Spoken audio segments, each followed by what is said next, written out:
creepy. Crap. They bounced. Oh my. Oh crap. Oh, did you have a little load of people on her? No. She like had a couple people back there. She didn't go all the way over the edge. She got to stop before she smashed through that thing.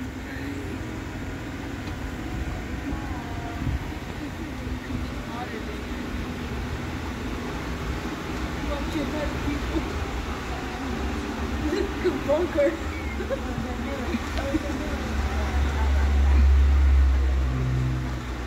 Oh, it's warm. My glasses, I can't see. Okay, come on.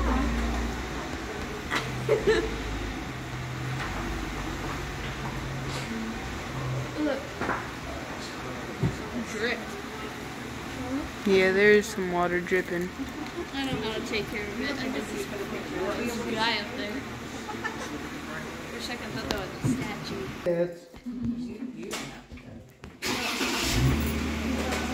Oh shoot, we're gonna have to duck.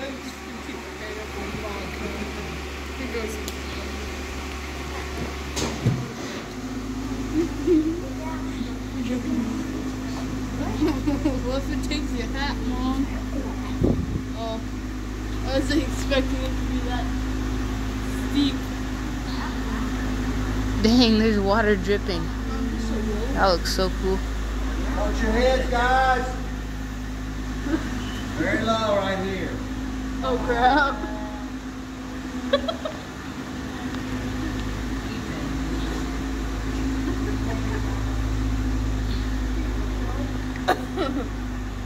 Let it be darker. Let the spirits appear. Whoa, it is super dark. Okay, guys. If you have flashlights on your phone, now's a good time to look up at the ceiling of the cave. This is a limestone cave. Limestone is created by fossils. There's billions of fossils in this cave. There's a big cache element right there. Right back in there's a bunch of them over your head. Fossils up there. A lot of them are crinoids. That's the Missouri State fossil. There's a bunch of them right there. Okay, right here behind us, we have every example of formation in our cave. This looks like a big pile of snow. That's called flowstone. I'm not sure how in the world that trash got over there. See that piece of white over there? Okay. Up here on the ceiling we have stalactites. On the ground we have stalagmites. If the two grow together, that creates what we call a column. You'll notice this stalagmite here, it's pretty fast growing. See that water dripping on it a lot there, bouncing off. Those little cream colored things, those are rimstone pools. Mom?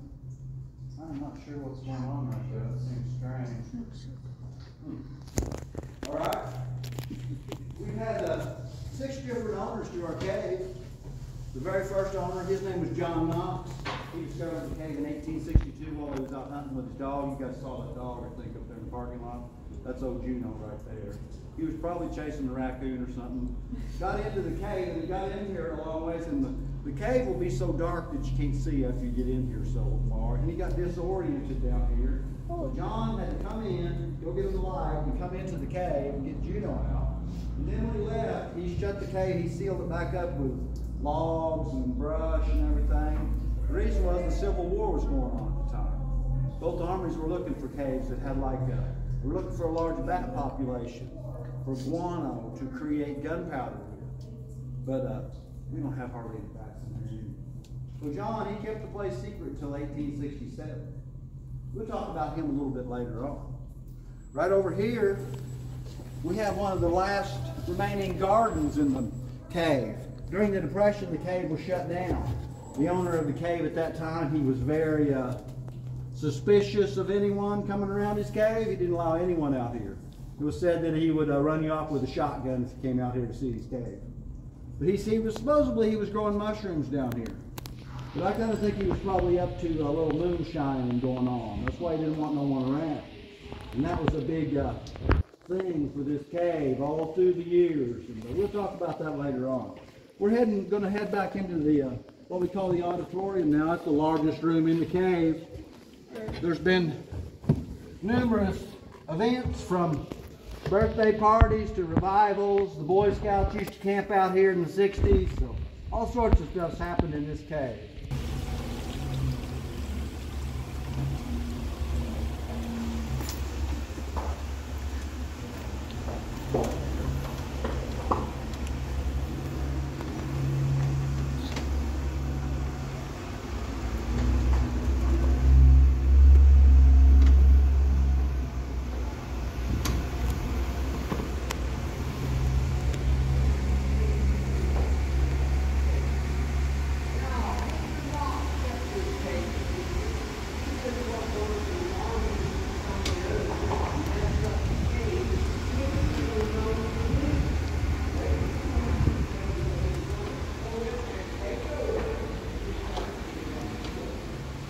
These are the angel wings right here.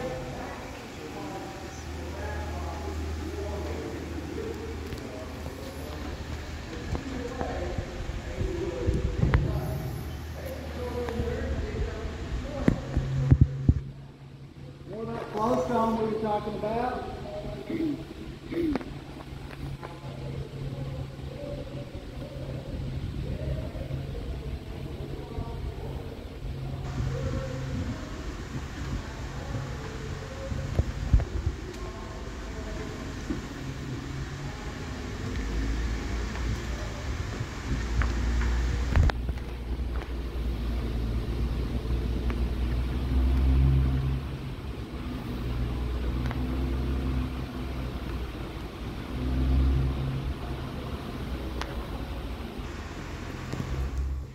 So you remember the old mushroom farmer?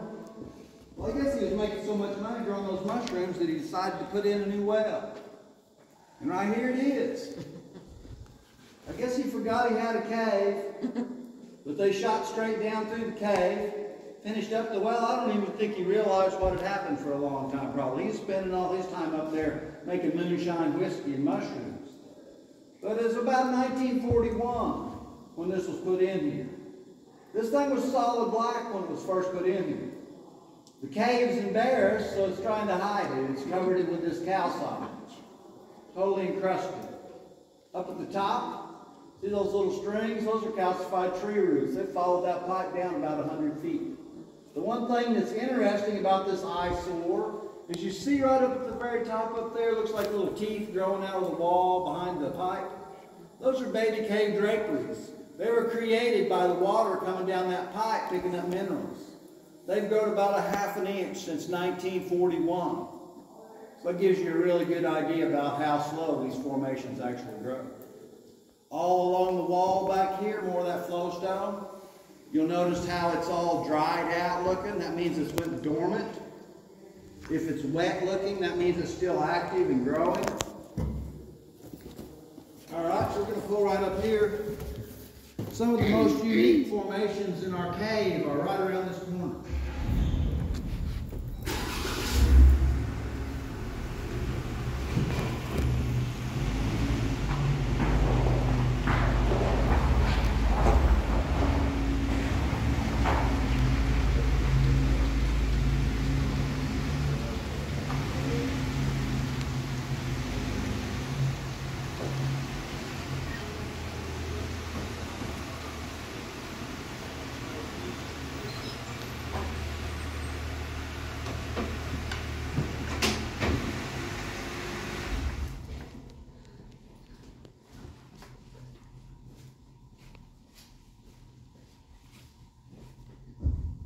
Okay, in 1887, the Chet Cave got its second owner, a man named J.T. Crow from up around Kansas City. He came down here and he spent quite a bit of money down here, like close to $100,000. He built a hotel, he built some lodges, he turned the auditorium up there into a casino, a nightclub. But the one thing that made all this happen was he brought down a steam-powered generator. I'm going to have to turn the lights out here real quick. So in 1887, we were the second cave west of the Mississippi to have electric lights. Springfield didn't get these kind of lights in until the 30s or so. Now, there may have been some rich doctors or lawyers who had their own steam power generators and were creating their own electricity, but it was a very unique thing. It was said there when they first put in the lights that a lot of the locals started coming around wanting to visit the cave. They weren't interested in the formations or anything. They just wanted to see these lights. This was a brand new technology to them, so it's kind of like Star Wars or something. All right. These lights were, I think the power sources changed a little bit, but they didn't spend much money doing anything on these lights until the early 60s. That's when they decided to put in the Jeeps. The man that owns Shepherd of the Hills down in Branson, I don't know if anyone's been down there, he was the one that bought the cave and put in the Jeeps. And he couldn't have a modern tour with these old lights, so he brought in the theater lighting that we have here today. Of course, it's been upgraded numerous times since then. I think the last upgrade was about 2020. But it gives you the true colors of the formations. If you have a good lighting system in your cave, it keeps the cave algae from growing. You might have been in some caves where, like that white calcite formation right there, would be totally covered with algae. It's because they're using a lower quality of light. You got to keep that light off a lot. Some lights tend to grow the algae. We have a little bit, not very much.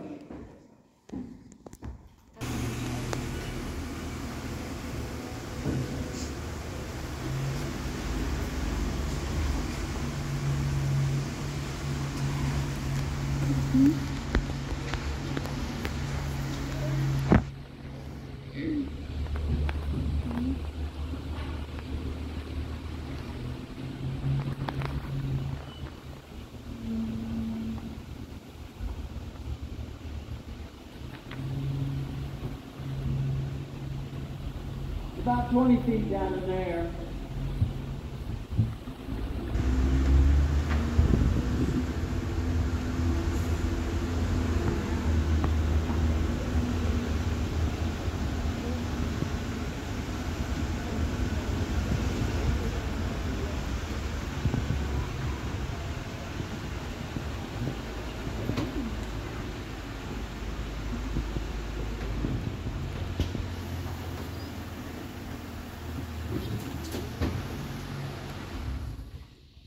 Okay, you guys can stand up, look down in there if you like. About 40 feet down in there. When we get a lot of rain in the springtime, this will start running like a small river down there. Back upstream, that would be that way, a couple of miles up in there. That's where we have what we call the paradise room. That's where some of our endangered species live. We have the albino crawdad that lives down there, and we have the little fish called the Ozarks cave fish. It's highly endangered, and there's just a few of them down there, and there's just a few caves in southern Missouri and northern Arkansas that have them. So, we also have a couple of different bats in our cave. We have a tricolored bat. We have a colony of about 20 of them. They're solitary bats, so they're just kind of, you know, here and there. They don't like to be with the other bats. And we have big brown bats in here. They're just a occasional visitor. We don't see them too often. There's a disease that's wreaking havoc with the North American bats called the white nose syndrome. And our little tricolored bats, those little guys I was telling you about 15 years ago, we had about 100 of them in here. And now we're down to 20. So it's destroyed about half of Missouri's bat population. So it's a bad thing. Bats are one of the #1 pollinators, so behind the bees. So we can't afford to lose them. All right, we're going to head on back here. We have a scientist that spends quite a bit of time in our cave, and he put together a little film for us. Talks about the flooding and the animals and everything about the science of the cave. So go give it a look. I couldn't believe that when I read that 50% of Missouri bats. That's a lot. That's all over North America, I'm sure.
for a cave system. What I want to do today is give you a look at the whole drainage system, and it's going to be a good day for doing it because we have had a lot of rain the past couple days. Why the spring is so large. Water goes into the cave system through things like sinkholes and then moves through the cave and discharges here at the spring. The flow of the spring today is about 9,000 gallons a minute, and every bit of that goes through fantastic caverns. About 3/4 of the runoff water in the Ozarks moves into cave systems. We're a mile from the spring here at a vertical entrance into the fantastic system. This is one of the most open sinkholes in the whole fantastic cavern system. It's so open, in fact, that walnuts, the warts in here, make it all the way through the cave. So pretty. Yeah, this is one of my favorite places.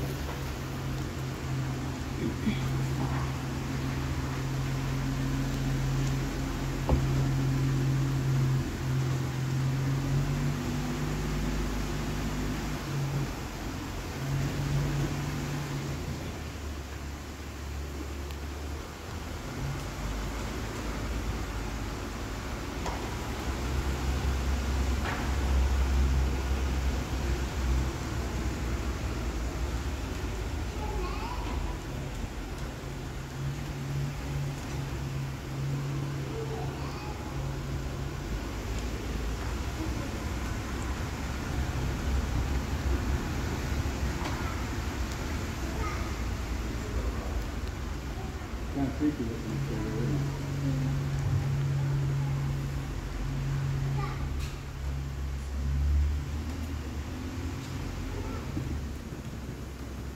Is everything black behind us now?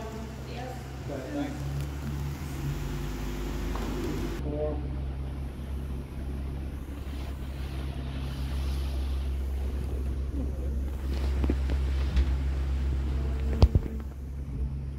Club and the casino going on down here. Back in 1887 until around 1925. That's when a tragedy happened in the cave. The place was a super popular night spot, and there was a shootout up at the front of the cave.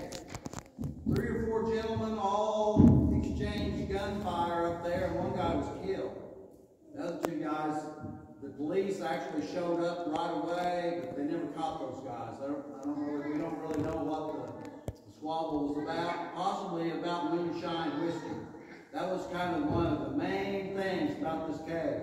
There was lots of moonshine whiskey in here. And one of the owners probably was the one supplying it all. Probably the mushroom owner, the mushroom growing owner. During the Civil War, the armies were looking for caves. They were interested in caves that had a large bat population. We don't have many bats in here, so they wouldn't want our cave. But say we did have a large bat population. This whole ceiling might be covered with those guys. This floor might be 2 or 3 feet deep for that bat guano or that bat poop.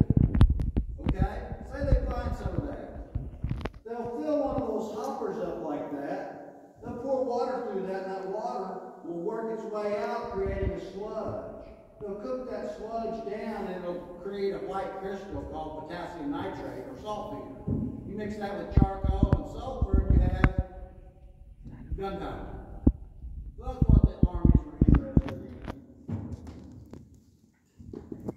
Also, there used to be a piano set up here. There was a bar set right here. Out there was the dance floor. Out in there. Over there was the casino going on. I'm sure they were playing poker. And I'm not really sure what all kinds of games they would have been playing over there. In the 60s, this place turned into a country and western theater.